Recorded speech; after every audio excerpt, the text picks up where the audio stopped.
Dios les bendiga desde la ciudad de Canelones, capital histórica de la bandera, República Oriental del Uruguay. Les habla en un nuevo capítulo de la Ruta de la Fe, Luis Curbelo. El tema de hoy que vamos a tratar como culminación de este año se llama El ocaso de los sueños.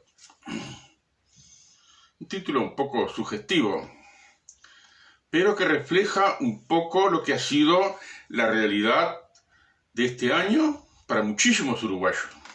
A lo largo y ancho de la República Oriental del Uruguay, muchísimos uruguayos se han visto afectados en sus sueños, en la realización de sus sueños, por las circunstancias que nos han precedido a lo largo de todo este año y que nos han afectado en forma personal.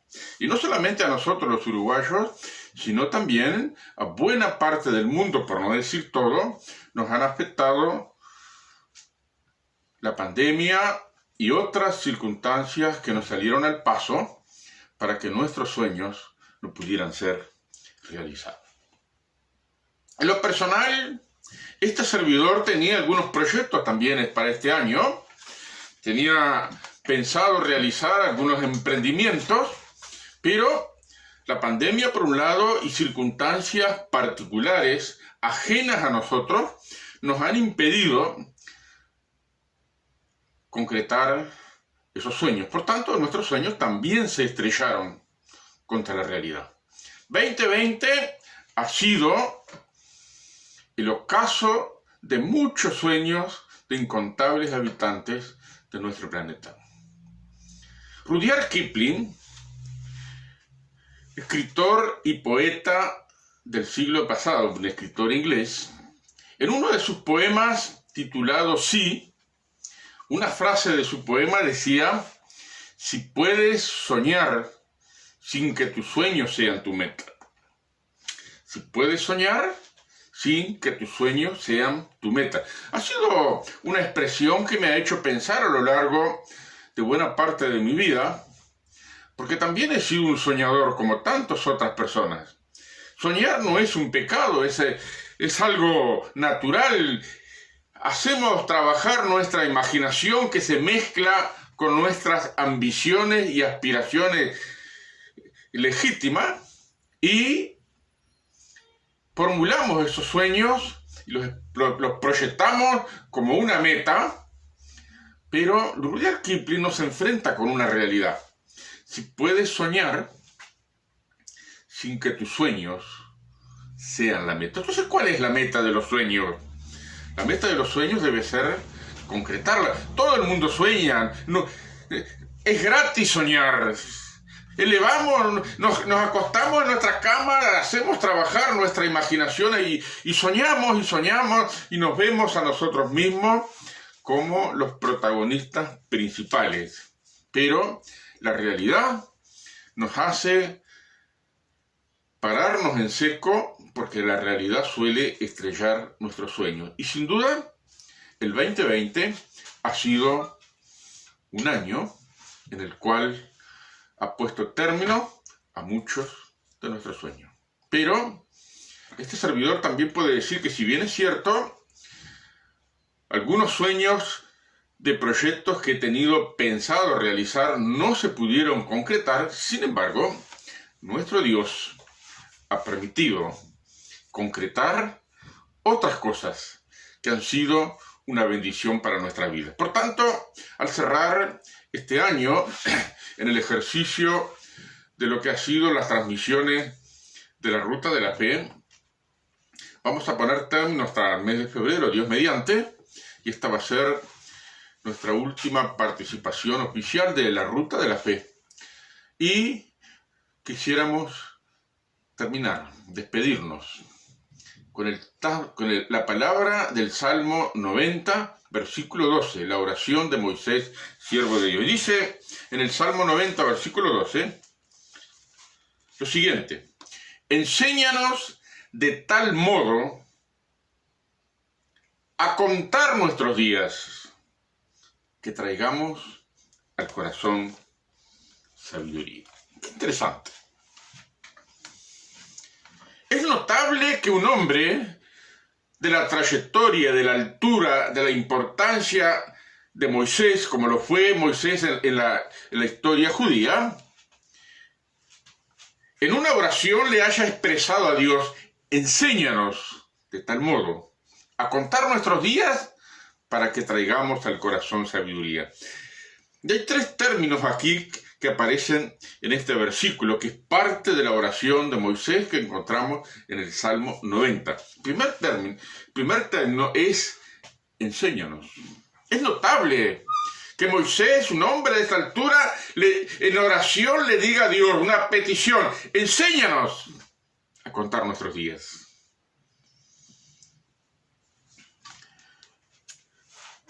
Cuando intentamos concretar nuestros sueños, sobre todo siendo hijos de Dios, tenemos que preguntarnos si estamos dispuestos a que Dios nos enseñe, porque en esta petición, en la cual le elevamos, hacemos nuestra, elevándosela a Dios, diciéndole: enséñanos, estamos reflejando que estamos dispuestos a aprender. ¿Usted está dispuesto a aprender? ¿Está dispuesto, sí o no? Hágase la pregunta a sí mismo, si realmente usted está dispuesto a aprender. ¿Saben? Aprender, la actitud de aprender, es una decisión. Nadie nos puede obligar a aprender cosas que no queremos aprender. Hay una actitud que tiene que surgir del corazón, pero es una actitud que es resultado de una evaluación, de pensar, y esa es la decisión. Y en esta decisión, con total humildad, con sencillez, con integridad, con un espíritu verdadero, yo le digo a Dios: Señor, enséñame. Es una decisión. Es una decisión que tiene que nacer del corazón. A menudo nosotros somos reacios a aprender cosas nuevas. Nos cuesta mucho porque, ¿saben? Nuestros logros, los años que hemos vivido, a veces nos hechizan y nos hipnotizan, haciéndonos creer que ya lo logramos todo, que ya estamos satisfechos, que ya estamos colmados, que ya no hay más nada que aprender. Pero Moisés, en esta oración que dejó para nosotros, nos expresa la actitud de aprender, la decisión de aprender. Muchas veces nosotros logramos cosas porque no somos unos fracasados. Somos personas que intentamos, a veces nos salen mal las cosas, pero no todas las cosas nos salen mal. Ahí tenemos logros, tenemos cosas que hemos hecho bien, que hemos alcanzado. Miramos para atrás y nos damos cuenta: bueno, hicimos esto y aquello. Pero tenemos que tener cuidado en nosotros mismos de que nuestros propios logros, nuestros éxitos, todas aquellas cosas que hemos dejado bien paradas, no nos hechicen y nos hipnoticen para creer que ya lo sabemos todo, porque todos necesitamos seguir aprendiendo. Y cuando tenemos esta actitud, esta decisión de seguir aprendiendo, entonces encontramos en la Biblia muchas indicaciones de parte de Dios de que Él está más que dispuesto a enseñarnos. Desde los libros de los Salmos dice: te enseñaré y te haré entender el camino en que debes andar. En las palabras de Isaías: el que anduviere por este camino, por torpe que sea, no se extraviará, porque Él mismo estará con nosotros. Y finalmente, de las palabras de Jeremías, esa palabra que tanto invocamos muchas veces, cuando Dios le dice a Jeremías: clama a mí y yo te enseñaré cosas grandes y dificultosas que tú no conoces. Eso es el Antiguo Testamento, son cosas de allá. Pero el Nuevo Testamento, Pablo expresa en la carta a los Efesios que él estaba orando para que los cristianos de Éfeso fueran llenos de todo espíritu de sabiduría y de revelación, para que sepamos las cosas que Dios nos ha concedido. Entonces, tener en esta oración que le hacemos a Dios: enséñanos de tal modo a contar nuestros días, que traigamos al corazón sabiduría es una cosa notable. El segundo término que aparece aquí es de tal modo a contar nuestros días. Eso es algo específico. Moisés le dice, Señor, enséñanos a hacer un alto en el camino para hacer una correcta evaluación de lo que hemos hecho. Y en nuestro caso, en el 2020, todo lo que hemos hecho a lo largo de este año. Examinar nuestras acciones, examinar las decisiones acertadas y aquellas desacertadas, escucharnos y enfrentarnos con nosotros mismos, escuchar esas voces que salen de nuestro interior que a veces intentamos acallar arriba de un caballo de carrera. Siempre enfocado en aquello y obviamos el panorama que está alrededor nuestro. Nos enfocamos allá. Pero hacer un alto en el camino, eso es lo que Moisés estaba pidiendo de forma específica, hacer un alto para evaluarnos, para autoevaluarnos, desandar nuestros pasos y mirar las cosas que hicimos bien y aquellas que no hicimos bien. Eso es una cosa saludable para nosotros, porque por ahí el hechizo de nuestros logros nos hipnotiza para creernos que nosotros somos un Dios en miniatura, que todo lo que hacemos es correcto. No, Señor, a veces nos equivocamos, pero no siempre reconocemos que nos equivocamos. Entonces, hacer un alto en el camino para autoevaluarnos es lo que Moisés le está pidiendo a Dios y lo que nosotros también tenemos que pedirle a Dios.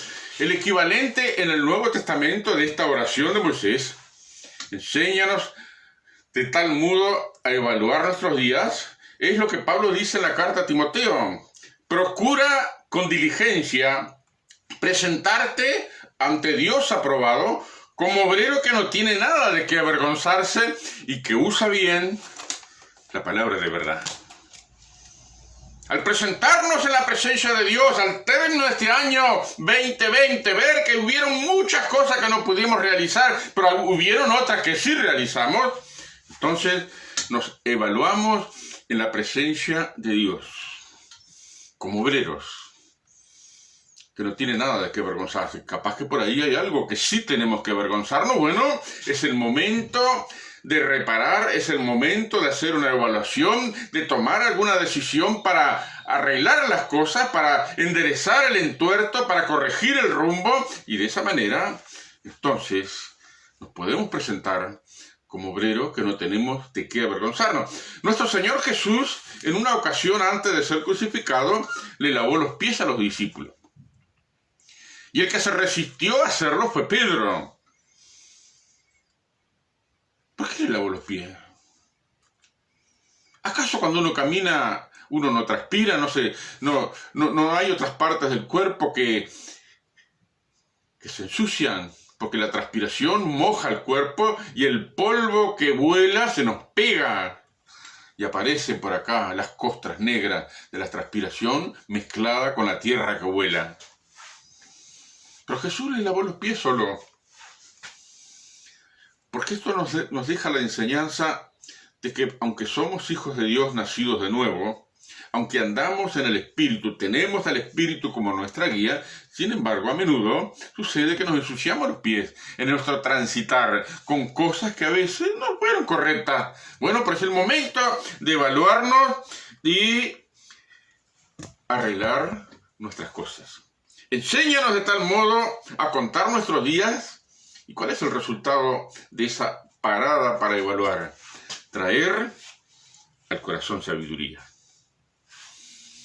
La sabiduría de Dios no es viveza criolla, como está inscripto en nuestra cultura uruguaya. A menudo los uruguayos nos regimos por la viveza criolla que apunta a todo lo que nos conviene, a todo lo que nos favorece, a todo aquello que nos beneficia, sin importar lo que pasa con los demás.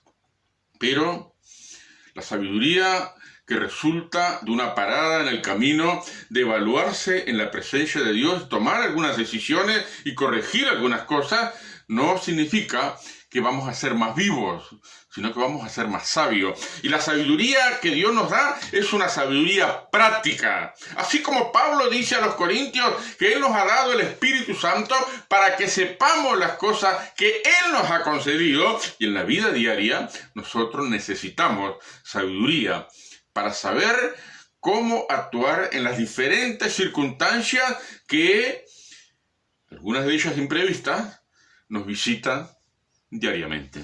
Necesitamos entonces tener esa sabiduría, pero también la sabiduría de Dios es una sabiduría que se renueva constantemente. La sabiduría de Dios se desarrolla en nuestra vida al tener la actitud de aprender, de evaluarnos y de recibir de parte de Dios esa sabiduría de lo alto. Entonces tenemos una actitud que va a permitir que esa sabiduría se vaya desarrollando. Quizás nosotros, impregnados por lo que pasó con Salomón, que Salomón le pidió sabiduría a Dios y Dios lo dotó así, con un espíritu de sabiduría, pero en nuestro caso, en el Nuevo Testamento se nos da la idea que la sabiduría de Dios se va manifestando cotidianamente. Dice que no andemos como necios, sino como sabios, redimiendo el tiempo. Entonces significa que todos los días, en una acción cotidiana, tenemos que aprender a ser sabios. Y la sabiduría demanda hacer algunos ajustes. Somos muy reacios a hacer cambios y ajustes en nuestra vida. Me consta. He llegado a entender que muchas veces nosotros, como cristianos, hacemos de lo habitual una tradición. He escuchado muchísimas veces criticar a los católicos romanos porque dice son personas llenas, se rigen por tradiciones. Pero ¿saben? Nosotros los cristianos evangélicos también tenemos nuestras tradiciones. Esas tradiciones que son producto de los hábitos y que vamos creando nuestras propias tradiciones a causa de esas nuestras costumbres, nuestra manera de ser y de los hábitos cotidianos. Eso es algo que tenemos que examinar. También tenemos la costumbre, nos caracterizamos por hacer de todo lo que conocemos una ley. Y al guiarnos estrictamente por esas leyes que nosotros mismos formulamos por los conocimientos adquiridos, corremos el peligro de volvernos legalistas y desterramos de nuestro corazón toda consideración, sobre todo en el trato con los demás y a veces con nosotros mismos, porque al volvernos estrictamente literal, nos guiamos solo por lo que está escrito y no permitimos que el Espíritu de Dios haga acto de presencia. Hasta controlamos a Dios con nuestro legalismo. Y finalmente, de aquello que nosotros dominamos muy bien, hacemos con ello una estructura ideológica, nuestra estructura, que pretendemos a veces que los demás nos sigan el paso, la imponemos también a los demás. Pero Moisés le dijo, enséñanos de tal modo a evaluar nuestros días que traigamos al corazón sabiduría. Esa sabiduría que rompe un poco nuestros esquemas, nuestros conocimientos, aquellas cosas que nos hemos habituado a hacer también, bueno, las rompe por completo para guiarnos por su Espíritu Santo. El 2020 ha sido un año que ha puesto fin a muchos de nuestros sueños. Pero debo decir con toda propiedad que, si bien es cierto, no pude realizar algunos sueños, no pude concretar, Dios permitió que sí concretara otras cosas, quizás imprevistas, o que no estaban dentro de nuestros planes. Dios nos ha bendecido. Terminamos este año creyendo y haciendo la correcta evaluación de que a pesar de todos los sinsabores, a pesar de todas las contrariedades, a pesar de los sueños rotos, Dios ha bendecido nuestra vida. Y con esto cumple la palabra del apóstol Pablo en el Nuevo Testamento, de transformarnos por la renovación de nuestro entendimiento. Ese es el fin último de la sabiduría. Enséñanos de tal modo a contar nuestros días que traigamos al corazón sabiduría. El Espíritu de Dios, al mostrarnos cosas nuevas, al iluminar nuestro entendimiento, produce una transformación en nuestros hábitos, nuestra conducta, nuestros objetivos, nuestros propósitos, nuestros proyectos, depura nuestros proyectos, porque nos transformamos por esa renovación del Espíritu que renueva nuestra mente. Entonces, al ingresar en el año 2021, en el 2021, este servidor lo hace con esta convicción. En este año 2020 Dios me bendijo. No cumplió los sueños míos, pero en este 2021 Dios me va a permitir realizar aquellas cosas que están dentro de su propósito. Mi deber como hijo de Dios es estar en sintonía con el Espíritu de Dios para someterme a la voluntad de los propósitos. Con esta reflexión, transformados por medio de la renovación de nuestro entendimiento, significa que mi entendimiento no puede quedar estático en una tradición, en los hábitos, en aquellas cosas que conozco también y que hago una estructura ideológica, mi estructura ideológica, sino que debo estar expectante de todo aquello que el Espíritu de Dios nos va a presentar y a mostrar en el 2021. Que Dios nos visite a usted y a mí a lo largo y ancho de la República Oriental del Uruguay y haga prosperar nuestras almas en este año 2021. Estos son mis deseos. Dios les bendiga. Muchas gracias por acompañarnos en muchas de nuestras transmisiones a lo largo y ancho de este año. Dios les bendiga.